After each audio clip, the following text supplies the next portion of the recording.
Ladies and gentlemen, what's up? My name is Derrick Santiago. Bienvenidos and welcome. My name is Beto Perez. Hey, and welcome to the Average People video show. Let's go, man. What's up, man? How you doing, man? I'm feeling good. It's been a week since you seen me, I seen you, and it's good to be back, man. We're getting the ball rolling, and we're officially on episode 2, so we're good. Episode 2, let's get it, man. Thank you so much for joining us. Man, Beto, how was your week so far? My week has been marvelous, man. Been dealing with a lot of stuff with mom, taking her to the doctor here and there, and, just getting the ball rolling on some stuff that I got going on in life, but it's good, man. Some average stuff? Yeah, man, and I seen that you took a trip to Vegas. Man, that was pretty crazy. Vegas is crazy, especially like post-pandemic. Vegas is definitely different. Yeah, it's completely different. I was there like 2 weeks ago, and man, you know what? Something that bothers me about Vegas a lot is they get you with those fees at the hotel. Everything, man. It's like $100 just to rent a room. That's like $29, dude. And then they changed the name of the airport, so I'm like, where am I at? Like, I didn't even realize. Yeah, it's now Harry Reid International Airport. It used to be McCarran. How Harry is he? It's Super Reid. Hey, Beto, we have a special guest today, or dude, what? Today, man, one of my brothers, a guy that's dealt with my BS for the last 2.5 years. Woke up every morning. Dude, we've cried together. We've accomplished things together. We've cheered each other on. This guy, dude, if somebody really wanted to know my day to day, he's definitely you. Both of you guys actually know my day to day. Oh, I thought you were talking about me this whole time, dog. No, man. I thought you were talking about me. I do. So let me tell you, there was only 3 people in life that probably know my day to day, maybe 4. The other fourth person, I'll tell you who that is later. But I got you. My compadre that knows pretty much my day-to-day. My homie Orbis that passed away. R.I.P. Orbis, man. And this very special person, and he goes by the name of Tarzan. What? DJ Tarzan, what up, man? Dude, thank you guys for having me, and now that I said Tarzan, the 4th person would be Manny, because they would have to hear my stories the next morning. Yeah. So now that I can say Tarzan, it's Manny. So man, it's good to have Tarzan on here. He's my brother, man. Tarzan and I, we've shed tears together. We've shared tears of joy as well. We've shared accomplishments. We've there's been days that we've been extremely happy. There's been days that we've been extremely upset, but that was all part of the growing pain and what brought us together. And now we're here. You know what I'm saying? So, yes. So it's good, man. How you feeling? Dude, I'm feeling great. I'm feeling blessed. Honestly, just really grateful and thankful for this opportunity. Yeah. We've been talking about this for a long time. We finally did it, dog. I know you were telling me, you're like, dude, I'm getting all this like equipment ready. I'm really putting forth like all of like my money and really like kind of trying to venture out into this. And I was like, wow, I'm very proud of you. And then to see like all of like what it looks like in person, because that everyone could just talk the talk, and then when you see it like face to face, I'm like, whoa! Like as soon as I walked in, I was telling Status, I was like, whoa, dude, like this is absolutely crazy. This is a really broadcast studio, bro. I was like, dude, we're really out here. We're in multiple rooms. Dude, that's a drum set over there. Man. Like, man, thank you for the kind words, Tarzan. I appreciate it, but it's really so I gotta let the world know you're our first guest, man. You're our very first guest. Really? You're our first guest. We That's have to bring it on. Hey, dog, That's an honor, man. I came in here. I don't know what happened, but it was a battle zone. As soon as I walked in, Derrick was like, we're going to talk about this. SD Native. And I was like, okay, SD Native. I don't know what happened. I walked in here. So can you guys fill me in what happened? So I gotta be honest. Like, okay. I guess just from my previous understanding of knowing Tarzan, I was under the impression that he was either from Wisconsin or Milwaukee. And so I was like, hey, you're from Wisconsin or you're from Milwaukee, right? And he's like, nah, man, I'm SD Native. I'm like, SD? No, you're not SD Native. He's like, yeah. I'm like, what hospital were you born in? And he was like, Grossmont. I was like, let's see the birth certificate. Let's see the birth. No. But like, I don't think a lot of people know your story, Tarzan. Why don't you, really break it down about who you are and how you've done it? Yeah. Thank you. I appreciate that. Yeah, I take great pride in being an SD Native. Let's and I know Beto always tries to take my SD. Always. He tries to take the card, man. But He did say that. Hey, of the 2 of us, at least one of us was born here. So. That sounds like something that Beto would say too, dude. But no, originally my family is from Wisconsin. My whole family, on my mom's side is Native American, and that's where like our tribe's from. And the tribes were Ho-Chunk. Okay. So that's kind of where my family started. And then her sister, she was married to her husband at the time, and then he got stationed out in San Diego. So that's what initially brought my family to come to San Diego. SD. And then just taking trips and stuff. I wasn't born yet at this time, but they're venturing from Wisconsin to San Diego. Okay. And then basically when my brother was born, he was born in Wisconsin, and then she was like, well, let's go raise you in San Diego. So then Let's go. So I was 50% right. Yeah, so she's like, who wants to raise a new kid in like a affordable state? Let's go to an expensive one, you know? So that's where she started raising my brother. And then when he was 18, then they had me. And then, so I lived out here for like maybe 2 years before they moved back because she realized it's expensive and I'd rather like raise my second child in an affordable state. Hey, two things about Tarzan, man. And we got to talk about this Tarzan. Number one, bro, your first time ever having a tamal. And number two, the first time ever having carne asada in San Diego, bro. Oh, those are terrible. Dude, Wow. I think even before I get there, horchata was the thing that kind of like threw me for a loop. Because as soon as we got off the highway, everyone's hungry. It's a road trip and stuff, you know? So my brother's like, oh, let's go. Because my brother, like, they're from like the Southeast or like more like Lemon Grove. Wait, Southeast, like San Diego? Yeah, because I never know because I thought you were from Wisconsin, so I just got to clarify the geographical location. Like so, like where my brother and stuff like lived, and like where I grew up in San Diego is like more around like the Southeast area. Got you. So yeah, the first taco shop they're taking us to is the Barrel. Okay. And then so we go there, and then dude, carne asada. I was like, this is like. So keep in mind. I don't even want to say. I gotta say it, bro. Say it, dude. This you're average. We're not average people video show, man. Keep in mind, this happens, man. I've tried food where I'm like, what the hell is this? And so you already know the story. It's sacred. Wait, this is a safe space, right? Yeah. Okay. Knock it off, man. So I grew up in Wisconsin, right? And the only races I was seeing was blacks, whites, natives, and you'd see like a couple like Asians who owned like a Chinese food spot or something. Okay. And then so Mexicans did not know were real. No. The only Mexican in my life at that time was George Lopez on TV. And I thought that, like, it was a character.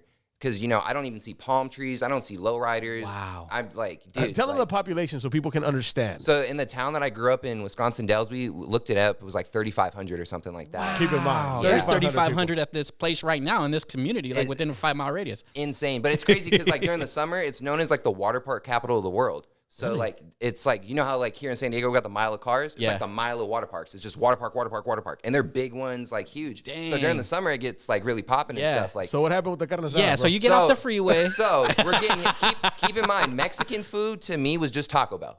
That's all it was. Man, so when we get here, my brother's like, dude, we got to go get the carne asada burrito. We got to do it up. You know, my mom's all hyped for it because she's had it. How old were you? However old you are when you're like in third grade, like 7, 8. Okay. You know? Okay. We'll take that. I was like before 10. Okay. I didn't have double digits under me, but yeah. So they take us. We literally drive by Taco Bell to go to the Barrel, and I'm like, "Where are we going? They get me like a carne asada burrito. I bite into it. And I'm like, "Dude, this stuff is nasty." They're like, "Wash it down with the horchata with the drink." And I'm like, "Dude, what's up with all this rice and like spices in this like milk?" It's and delicious, I was like, "This stuff dude. is gross." And it was like my first reaction to it. I just absolutely hated it. Horchata, Jamaica, everything. I remember the first party I went to, like they serving carne asada. So I bit into it and I'm like, this stuff is trash. I remember it was like the whole party got quiet and like turned to me and I was like, oh my god. The record scratch. Yeah. So that was like my first experiences with like Mexican food. And then to bring it full circle, I love Mexicans. I love Mexican food. I was kind of worried. I was kind of worried, dude. I was about to be like that's an honest like answer though, because I had no idea. Dude, so we are in the season of tamales. Tamales, bro. So was there a second story that Beto was talking about? Yeah. So my cousin, his wife. Safe space, bro. Safe space. So my cousin, Mike, his wife, and their side of the family is Mexican. Okay. So, you know, for Christmas and stuff, they do all the tamales, and, you know, I'm just over for Christmas. Yeah. And then my cousins, they bring them out. They bring the green, the red. They're like, yeah, here you go. Everyone's hyping up tamales, right? So I'm like, oh yeah, this is good. Like I said, I grew up in Lemon Grove. Back then, they had the 99-cent store. They always used to have the tamale lady outside. She's just yelling right there on tamales Lemon and Avenue. stuff. Everybody hyping it. Everyone hyping it. So I'm like, all right, this must. I gotta try it. It must be good, you know. And then I bit right into it. I bit into it like a burrito, like just full like corn husk and everything. And I just remember hearing like the crunch and stuff, and then everyone's like, "It's good, right?" And then I don't know how to tell like your family like the food's like kind of trash. So I'm and the chicken tastes like wood. I'm like, yeah, this stuff is really crunchy. I'm like, it's good though. It's good. I need some more hot sauce or something. You took the corn husk out, dog? No, I took the He ate bite it like that. I know, but did you remove it after the first bite? I finished it because I thought that, you know,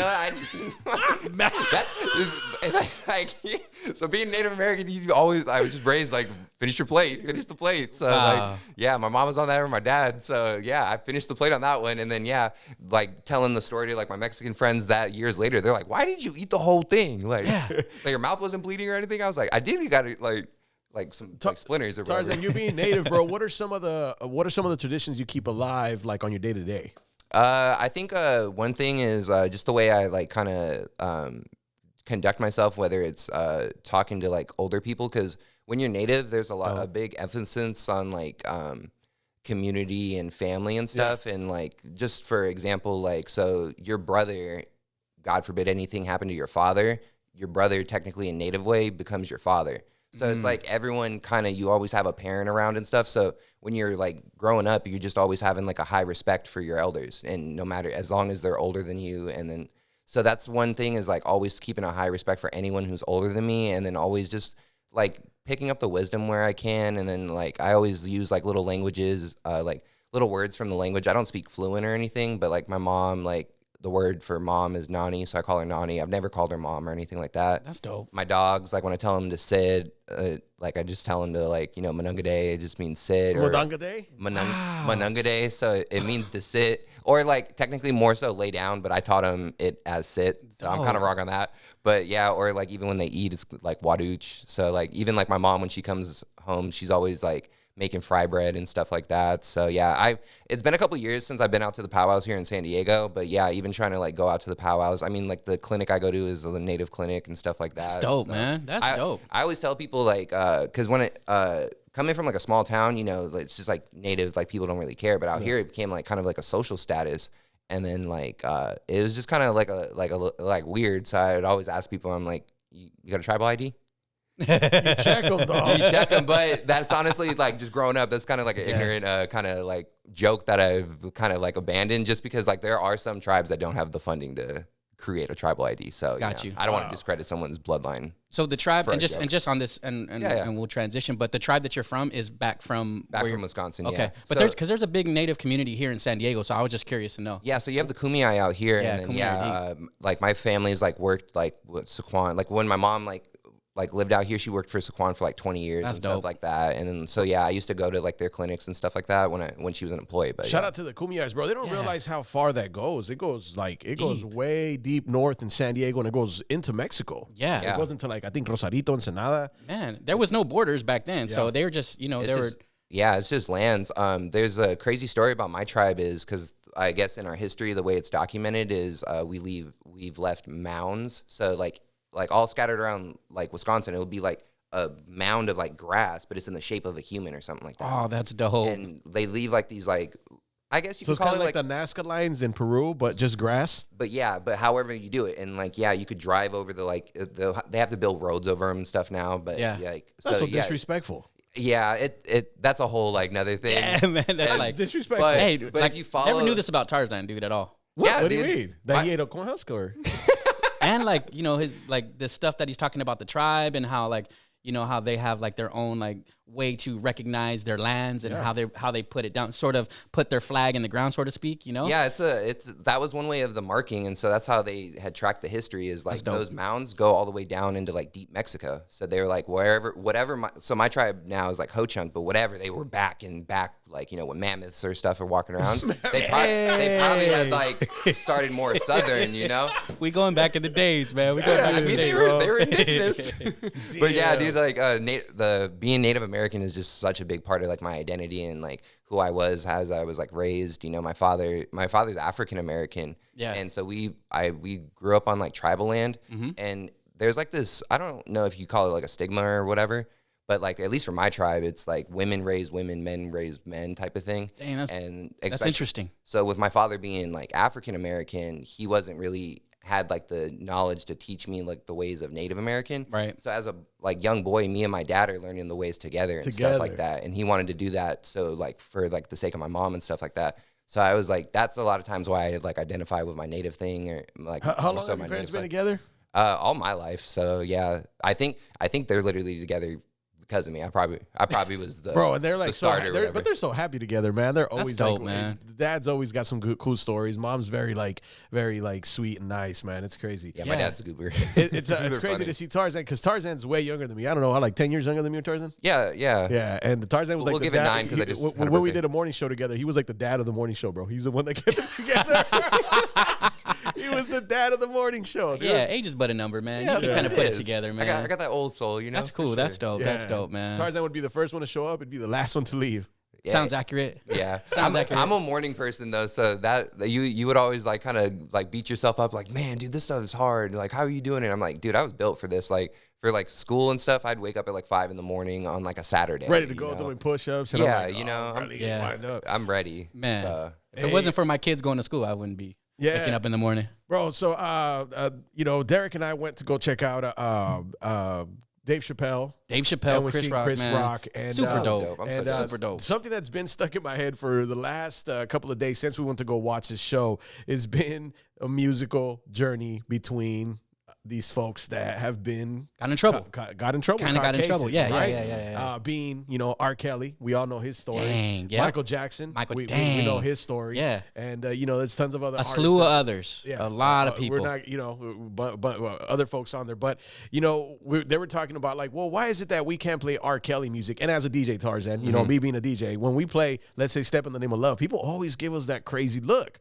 So I stopped playing that record. Not because I don't like the song, but because, you know, folks would always give me dirty looks. But then I'll play Michael Jackson right after that, like Billie Jean or whatever, and people are all excited to dance. Dang. And then, you know, it transitions into what Chris Rock said. It's crazy because Chris Rock was like, y'all won't play R. Kelly, but you guys will play Michael Jackson. He's like, maybe because the music's better. I don't know. That's debatable. But like, why do you think Tarzan as a DJ? Do you stray away from those records? And also, and number two, after that, what do you think the stigma is behind playing somebody's music and what they've done in their personal lives? For example, Kanye, right? Everybody loves Kanye's music, but then Kanye's like, oh, they're crazy. We're gonna ban them. Like, so. Yeah, I think that's a really good question because, too, I think if you asked me this like a year ago, my answer would be completely different because I was DJing a couple parties this year and R. Kelly was a common request.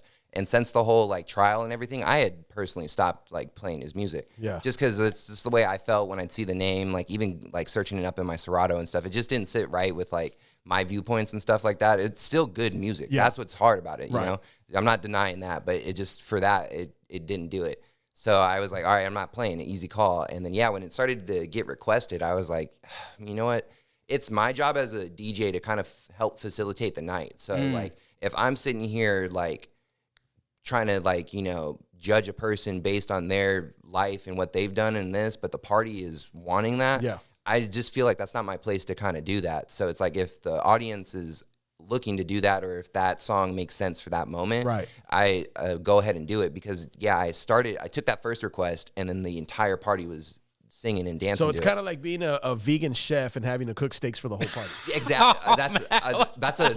That is wild. But that's a great analogy. It's my job, but I got to do it. That's a great analogy. Like, and at the end of the day, like still, like when I go home, do I listen to his music personally? No, because it lines up with that. But when I'm DJing, I also understand, like, dude, it's not just my playlist and what I want to hear. It's about like facilitating. Now R. Kelly might not be the music you want to listen to when you're by yourself, but Michael Jackson, when you're cleaning the house, when you're washing your car, dude, does that play the same role? Or? So it's a little bit harder because, like for Michael, you know, a lot of my favorite songs kind of aren't like sexual or sex related, but with R. Kelly, a lot of his stuff is. So with given all the information, I'm just like, bro, I don't know. But then, like I said, it's not my place to kind of like sit there and like judge that, you know, because like everyone makes their mistakes and they should like deal with them in their own lives. But I feel like if I'm not a part of that, I can't really judge you for that, and I shouldn't I shouldn't get in your way of doing that, you know. So it's like if the song comes on and it's a song that I like and I know the words, you know, all right, I might leave it playing now. But it's not like I'm not ever trying to make it sound like I support what they do or anything like that. It's just like, I think it's different because we're like being a DJ. Because I look at it as like, dude, the music should just be separate. Like, so you're the vegan chef. He's the vegan chef. Hey, before we get out of here, I'm curious to know your perspective, compadre, because you said that you don't play it at all, but you play Michael Jackson. You know, I minimized on playing Michael. Really? Yeah. Since the comedy show or the whole time. I think the whole time. Wow. Like I really will only really play Billie Jean. Yeah. So you kind of slim it down. Halloween time Thriller. Thriller. Yeah, because I was thinking like the last Michael Jackson record that I played was Thriller. But then it's so contradicting because then you got Tupac. You got Kanye. We got Kanye. There's a lot of people out there. A lot of artists, bro. That's what I think. That's an average topic. Yeah, I think that's what makes that whole situation so hard. And I think at the end of the day, it's like you just have to look at no matter who's saying like the stupid stuff. Like, dude, we're all human, and not to build an excuse for no one, but it's just like, okay, like someone once told me like a lion doesn't like, do you see gazelles hanging out with lions? Like, no. So Dang, it's like, is that a DJ Tarzan? DJ Tarzan. He's like, that's a Africa. So real quick, they taught me that back in Tarzan, the forest. At what age did you start DJing? I was, I'm bad with ages, but I got the years. So I was in like 7th grade. 7th grade. So yeah. And what got you into that? It kind of was something in my life I was always interested about. Like, like you just see something interesting and like your parents can't pull you away. Like when you're like a kid or something, like whether it's a car or like like when stuff. Derrick watched Thunder from Down Under the first time. He was like, whoa, yeah. His parents were like, come on. From Down Under. But yeah, it was like, bienvenidos. And welcome. I think it was just like a situation like that. Like I was just always interested in it. And then I had watched this video on YouTube. It was a tribute video to Jam Master Jay. Yeah. And it was at the BET Awards. And it was... Is that DJ Jam? DJ Jam wasn't there, no. But it was Kid Capri, DJ Premier, Jazzy Jeff, and Grandmaster Flash. Wow. All 4 on stage. And they all had like each like routines dedicated to Run DMC and like not Jazzy Jeff. Oh my gosh. Jam Master Jay. Jam Master Jay. Yeah. My bad. But yeah, it was like just watching that, and it's at the BET Awards. So when they cut to like the crowd and who's dancing, it's like Nelly, it's Diddy, it's like it was just Snoop Dogg, it was all Missy Elliott, all these big name famous people, and that was like also the first time I saw like turntablism. So really seeing like scratching pushed forward rather than just like an ad lib on a song. Yeah, that's dope. So I was like, whoa, what is this? That's what I want to do. Like, that's what I want to get into. And I think that's what spawned the idea on like, oh, wow, the DJ really has a control on the audience to where you create this like relationship. And it's almost like, yeah, it's like that relationship. And like, they're trusting you just like you're trusting them. So it's like, yeah, I think that 7th grade. Yeah. And then you got into radio right out of high school? Maybe like a year after. Yeah. Oh, wow. How old were you when you started radio? I got interviewed when I was 19, but I didn't like act. My first day wasn't until I was like 20. Did you imagine radio to be everything that it's been? No. You could have no. Didn't have to think about that one at all. No. And in all the bad ways, negative way, and good ways too. It was like, dude, like if I had told myself in high school when I was DJing, like, dude, like you'd be DJing with like 2 mix shows on San Diego, you would have worked with like Beto Perez, someone who you have been listening to. You would have done this gig, that gig. Makes me feel weird every time he says that. I would have listening to you, man. I really did. That's dope. I get all weirded out. So did I. My dad used to work down the street from the station. So like while he's like at the station doing like the late time stuff, I'm literally a block up from him. That's super average. And then me and him are gonna then just work in the same building like crazy years later. But yeah, Tarzan saved my ass in radio, bro. Let me tell you, man. Hey, dude, Tarzan's a good guy, man. Tarzan's a stand-up dude. I just try to be myself. Thank you guys. I appreciate that. Yeah, if you see Tarzan out in the world, man, say what's up to him, man. Chop him down, man. He's got a lot of. He loves. Yeah, man. Hug, he's a cool dude, man. We're really about the hug. A hug could really change your day. He's talking to y'all right there. Right there. Yeah. And if you see Tarzan, you think he's attractive, and you feel the vibe from Tarzan, please make the first move. Don't let Tarzan make the first move. Oh, please don't. Please don't. I'll fumble that every time. The ball. I get mad at Tarzan every time he tells me a story of something that happened. Like, bro, and what happened? I got a good one. He just went home. I almost dropped the ball on being a sugar baby. I could have had my life paid sugar baby. Could have had my life paid for, bro. But I messed it up with one word. What was the word? Sounds accurate. No. Compadre, man, this was super dope, man. Good, man. Thank you for calling Tarzan to come in, man. He had to be my first guest. Plus, like, when you and I talked about it, I was like, well, who do you have chemistry? I was like, oh, Tarzan, bro. Like, hey, dude. Like, that wasn't even like a second question. And it took some time to build that, right? Because we needed to get WD-40'd, man, and on our morning show. It took some time. It wasn't built overnight. Just like you and I, we weren't built overnight. Yeah, you got to shoot in the gym, and it's a chemistry that you need to continue to grow and build, and also that honest, constructive criticism and that coaching up is important too, so you guys can deliver on a product that was authentically you, man. I really appreciate you guys showing up and doing what you guys did for so long, man. You guys definitely held it down, still holding it down, and just an honor to be in the presence of you guys, man. Oh, man. Wow, thank you. That makes me feel weird now. Tarzan, where do they follow you on your social media, man? Before I plug myself, can I just thank both of you guys for just giving me this opportunity? If you choose to. You know, like shout out to you, Status. Like really, honestly, even if you say you weren't an SD native, dog, you can let shout them out. You know, I'll let that one slide. I needed clarification. Exactly. In my defense, I needed clarification. Because you be playing on my name. You guys be playing on my name. But no, like thank you. Anytime I've like seen you, bumped into you, it's like always been love, like admiration, and always making me feel a part of like something bigger, and like always showing like advice or like, yo, you could do it like this, or even asking like certain questions on like how I feel or something. I'm like, wow, okay, like I really appreciate your perspective on everything, and I think like as my like adulthood's like grown, it's gotten me to that point, and then like Beto, I wouldn't even be in this position if it wasn't for you, and like it just wouldn't have been me, it would have been somebody else. You would, you work for you work compliment, bro. Like, you work yourself. You work. You got yourself there.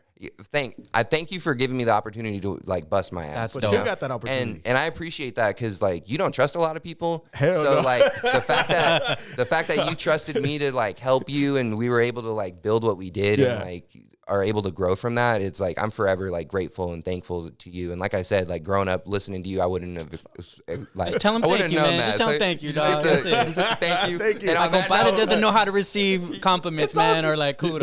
You guys both know that. It's all good. I know. That's why I had to get it off before like we got out of here. That's good, man. DJ Tarzan, DJ TRZN on Instagram, TikTok. Yeah, definitely hit the follows. I'm definitely trying to be more active on my socials. A lot of people are like, just be on my like case. I'm like, dude, you should post this more. You should post that more. And yeah, I do fail at that, and that's all good, a goal for the new year. And there's always something to work for, you know. Yeah. Capture it, and bro. We'll have Tarzan come back for sure, man. Yeah, man. Next time he comes back, we'll probably talk about the meltdowns I would have when I had to talk about something serious on air. I can't wait to. I can't wait to have those. They're going to be great conversations. They're going to be great conversations, man. Beto, another episode, man. In the wraps. Thank you so much. Where can they find you? I mean, everybody knows already. My Instagram is at Cali Burrito. That's CaliBurrito for those folks that have never been to Cali or never talked about a burrito. Cali Burrito, my Instagram. Make sure you follow us, man. And it's been a pleasure hanging out with both of you guys. Yeah, my name is Derrick Santiago. You can find me at Derrick Goes. Derrick Goes hard in the paint, but my first name and GOES on Instagram, man. Thank you so much, compadre, for blessing us, man. DJ Tarzan in the building, man. Hey. Super awesome episode. Gave us some insight about Native Americans. What we do. Tamales. Tamales, bro. Man, no one's ever gonna believe that story until it's and to all the people in Wisconsin, Mexicans are real, and trust them, they're gonna be your best friends in life. And on that note, man, we'll check you out next time. My name is Derrick Santiago. My name is Beto Perez. And thank you for checking out the Average People video show, man. We'll see you next time. Peace.